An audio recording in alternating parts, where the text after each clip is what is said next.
Bisa nggak sih sebetulnya kita merasa kaya tanpa harus menjadi kaya? Memungkinkan nggak sih kita tetap menikmati hidup walaupun kita nggak punya banyak barang, nggak punya banyak uang? Apakah kita bisa merasa cukup dengan apa yang sudah ada? Bisa nggak kita merasa puas dengan apa yang saat ini sudah kita miliki?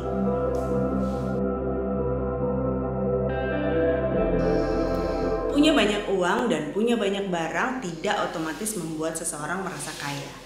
Orang yang punya banyak uang dan punya banyak barang seringkali tidak pernah merasa cukup. Mereka akan coba untuk cari lebih banyak lagi uang, cari lebih banyak lagi barang untuk memenuhi hidup mereka. Tapi hidup mereka tetap aja tidak merasa tenang.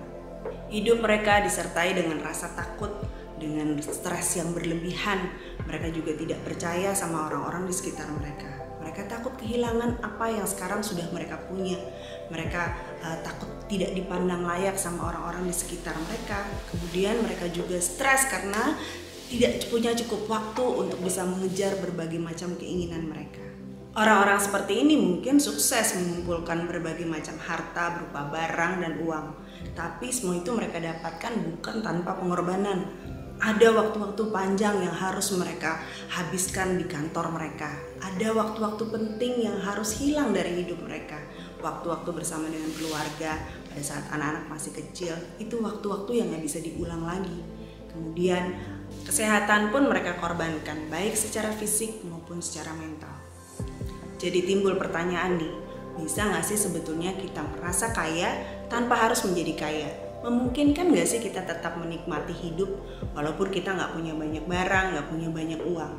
Apakah kita bisa merasa cukup dengan apa yang sudah ada? Bisa gak kita merasa puas dengan apa yang saat ini sudah kita miliki? Henry David Thoreau bilang begini, "That man is the richest, whose pleasures are the cheapest." Orang yang paling kaya adalah orang yang bisa menemukan kenikmatan dalam hidup pada hal-hal yang sederhana. Orang yang paling kaya bukan orang yang punya banyak uang, tapi orang yang puas dengan hidupnya. Waktu kita membiasakan diri untuk hidup mewah, makan maunya di restoran yang mahal, kemudian rumah maunya yang besar. Kalau tinggal di rumah kecil berasa sesek. Kemudian mobil maunya yang fancy supaya kelihatan berkelas. Liburan maunya naik business class, pesawat naik business class, kemudian begitu hotelnya maunya hotel yang mewah gitu. Kita sedang membuat standar tertentu dalam hidup kita. Kalau standar itu tidak terpenuhi, kita akan merasa tidak nyaman, merasa miskin. Karena udah terbiasa dengan standar seperti itu, akhirnya makan di pinggir jalan rasanya udah gak nikmat lagi. Pada saat naik mobil yang suspensinya keras gitu, yang kalau misalnya truk lewat di sebelah kita, kita berasa ikutan goyang, itu rasanya udah gak nyaman lagi. Kemudian kalau lagi liburan, kalau mau naik kereta atau naik bis, atau nginep di hotel yang bintang 3 atau di losmen, udah rasanya gak asik.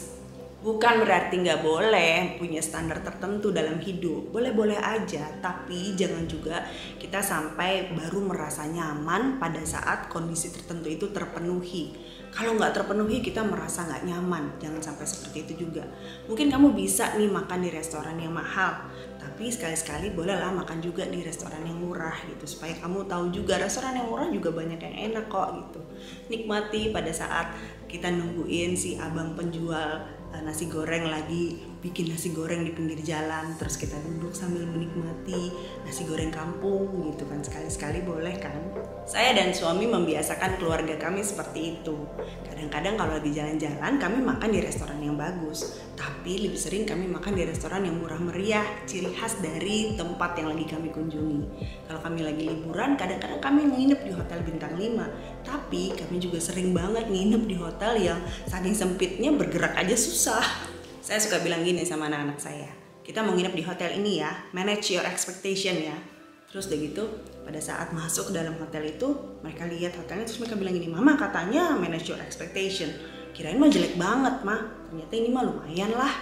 Jadi saya seneng ya kalau seandainya mereka itu udah dibiasakan dengan standar yang gak terlalu tinggi-tinggi amat gitu. Mereka pada saat ketemu sesuatu yang di luar ekspektasi mereka jadi tetap happy. Kamu pernah dengar gak konsep moment of truth? Moment of truth itu adalah pada saat ekspektasi bertemu dengan kenyataan. Kalau misalnya ekspektasi kamu tinggi tapi kenyataannya di bawah rendah, kamu akan merasa kecewa. Pada saat ekspektasi kamu segini, terus udah gitu kenyataannya sama, artinya kamu akan merasa puas. Tapi kalau seandainya ekspektasi kamu rendah, tapi kenyataannya tinggi, kamu akan merasa bahagia banget.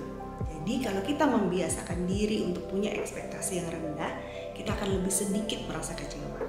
Merasa kaya itu sebetulnya nggak sulit, karena kebutuhan dasar manusia itu adalah sandang, pangan, papan, sisanya bonus. Nah, kalau kita hati-hati di bagian bonusnya ini aja nih, kita bisa memanage ekspektasi kita gitu. Kita punya ekspektasi yang nggak terlalu tinggi di bagian bonusnya ini, sebetulnya kita sudah bisa merasa kaya.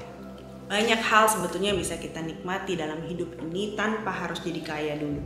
Keindahan alam di sekitar kita, berbagai macam jenis seni, makanan yang enak, banyak loh makanan yang enak yang murah meriah. Semakin rendah standar kenyamanan yang kita terapkan untuk kita dan keluarga kita, semakin mudah kita bisa menikmati hidup. Jadi gimana nih menurut kamu? Bisa gak sih kita merasa kaya tanpa harus jadi kaya dulu? Sharing di kolom komen di bawah ya. Saya tungguin cerita kamu. Oke, saya senang banget bisa sharing sama kamu hari ini. Kita ketemu lagi nanti di video yang ini. Thank you for watching.